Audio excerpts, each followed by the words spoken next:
Glossary agent. This is one of four subclasses of verbials, the other being conjunct, disjunct, subject. Adjunct and verbial refer to place, time, manner.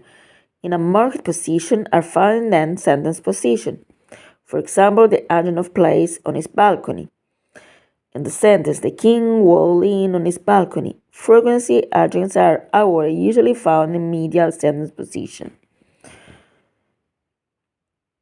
But the king never did think about the poor people. Adverbials. An adverbial is the most optional of the five functional sentence elements.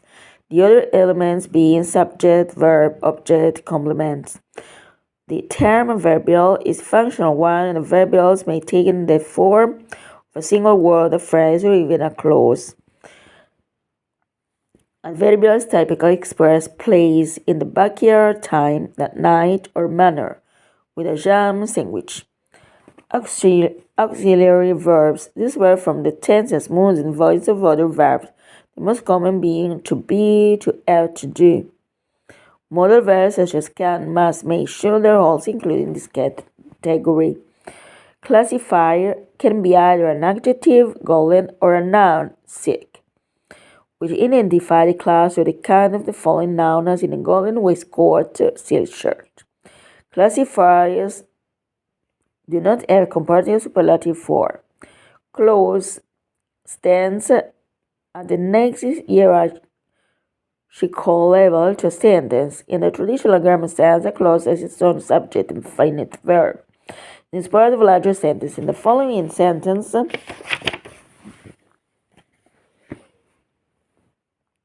there are two clauses: one man, one subordinate. Was waking up on a pile of towels, main clause, where he wasn't supposed to be sleeping, subordinate clause. See also sentence and phrase. Klein, this term refers to areas of grammar where there are no clear-cut distinctions, but rather a continuum which has varying gradation. With regard to markedness, it is often difficult to draw a precise line between what is marked and what is unmarked. Closed class words.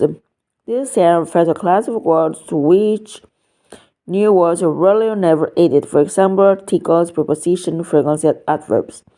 Cohesion. This term refers to relationship created by grammar and lexicon that link together different parts of a text to make it a united whole. Intonation. This refers to the written and falling pitches of the voice in the spoken language. Complement. This is one of the five function sentence elements, the others being subject, verb, object, and verbial. Complements complete or act to complete the verb to be or the linking verbs such as to seem, to become, to grow, combining with the verb form to predicate. Complex sentence contains a main clause and one or more subordinate clauses. For example, if you went to Mrs. Julie's house to look for her subordinate clause, you wouldn't be able to see her main clause. Compound sentence. A compound sentence is one that contains two or more coordinate main clause, normally linked by and, but, or. For example, then the king got in his big bed, main clause, and fell asleep, main clause. Conjunct is one of four subclasses of verbials, the others being adjunct, disjunct, and subject.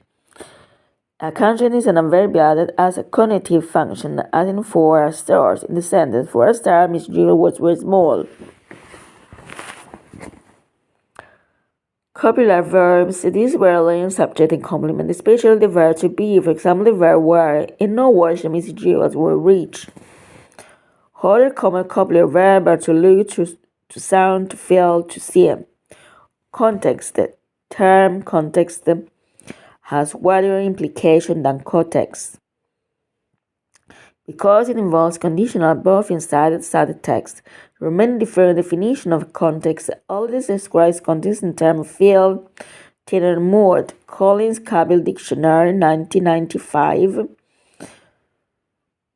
gives the following definition: the context of an idea or event is the general situation that relates to it and which helps it to be understood. Taylor states that the context can be identified in the term someone addressing someone else about something for some reason and some way. For further detail, see tell language to language.